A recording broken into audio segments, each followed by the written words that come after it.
Hi, Cooking Spot YouTube channel එකෙන් ඔන්න ඉතින් ළඟ එන අලුත් අවුරුදු කාලෙට ලේසියෙන්ම හදන්න පුළුවන් ජලේබි රෙසිපි එකක් අරන් ආවා. මේ ජලේබි කියන්නේ ඉන්දියාවේ ප්‍රධාන රස කැවිලි වර්ගයක්. අපි එහෙනම් බලමු මොනවද මේ ජලේබි හදන්න ඕන වෙන්නේ කියලා. මුලින්ම පාන් පිටි අරගෙන තියනවා. ඒකට මේ විදිහට කෝන් ෆ්ලවර් ටිකක් එකතු කරගන්නවා.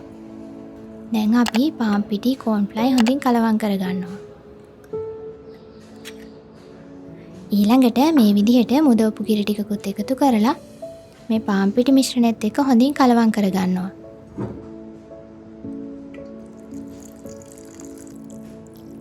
මේ විදිහට වතුර ටික ටික එකතු කරලා මේ පාන් පිටි මිශ්‍රණය හදාගන්න.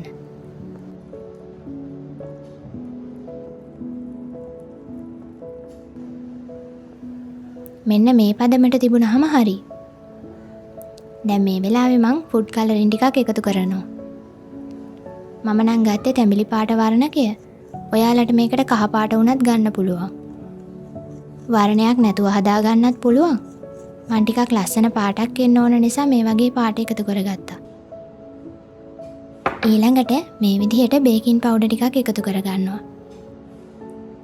ඒ වගේම පොල් තෙල් ටිකකුත් එකතු කරගත්තා.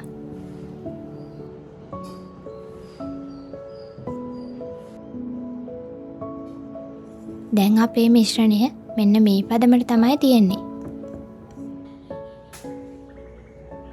පොල් තෙල් ටිකක් එකතු කරගත්තාම මේ මිශ්‍රණය හොඳ වැක්කිරෙන පදමට තියෙනවා. මේ විදිහට මං මේ ජලේබි මිශ්‍රණය පයිපින් බෑග් එකට එකතු කරගන්නවා. ඔයාලට මේකට ප්ලාස්ටික් බෝතලයක් උනත් පාවිච්චි කරන්න පුළුවන්.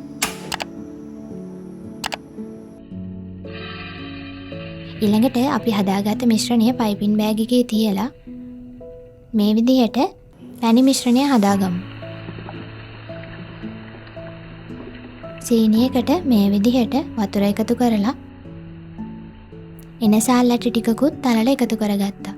ඒ වගේම ෆුඩ් කලරින් ටිකකුත් එකතු කරලා මේ විදිහට මිශ්‍රණය හොඳින් කලවම් කරගන්නවා. මේ සීනි මිශ්‍රණය උකු ද්‍රාවණයක් විදිහට තිබුණාම ඇති. ගොඩාක් ඝන වෙන්න ඕනේ නැහැ. ඊළඟට මම දෙහි ටිකකුත් එකතු කරගත්තා. දෙහි ටිකක් එකතු කරාම මේ මිශ්‍රණය ගොඩාක් ඝන වෙන්නේ නැහැ.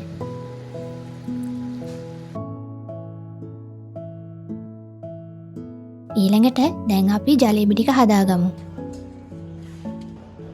මේ විදිහට non stick pan එකක් ගත්තොත් ඔයාලට ඇලෙන්නේ නැතුව ජලේබි ටික හදාගන්න පුළුවන්. ඒ වගේම මේ වගේ පැතලි තැටියක් ගත්තොත් ජලේබි 3ක් විතර එකපාර දාලා හදාගන්න පුළුවන්.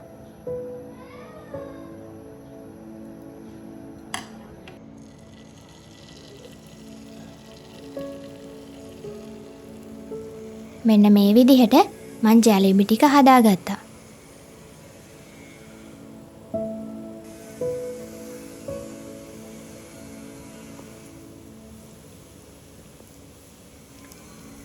මේක අපි තෙල් මිශ්‍රණය බැදුනහෙන් පස්සේ මේ විදිහට පැණි මිශ්‍රණයට එකතු කරගන්නවා. මේ විදිහට පැණි මිශ්‍රණය විනාඩි 5ක් විතර තියලා අපි මේ ජලේබි ටික අයින් කරගන්නවා. මේ තියෙන්නේ අපි හදාගත්ත රසම රස ජලේබි ටික.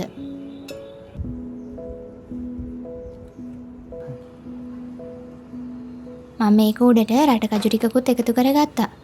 එහෙනම් ළඟ එන අලුත් අවුරුද්දට ඔයාලත් මේ රසම රස ජලේබි හදලා රස බලන්න. මේ වගේ තවත් වීඩියෝ එකකින් හම්බ වෙමු. එතකන් අපේ Cooking Spot YouTube channel එක subscribe කරලා තියාගන්න.